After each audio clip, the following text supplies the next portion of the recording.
Hello sir, good afternoon. So yan, for preparation for final color. This is for base color only, and then the preparation of painting is already done for preparation to final the color, sir. And then already finished the preparation of the cutting, and then the rose gold, and then upper is a black.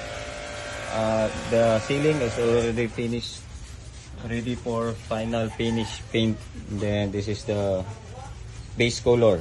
Before the final color, we put the base color. Yan. So already prepared na. That one, food and everything. So painting is a very long process, but it's okay. That is the important of our unit to prepare properly. So this one is already good na, already prepared. Yan. The back door is already prepared. The painting is a long process. It's okay, but the important is the quality, and the important of this preparation is how to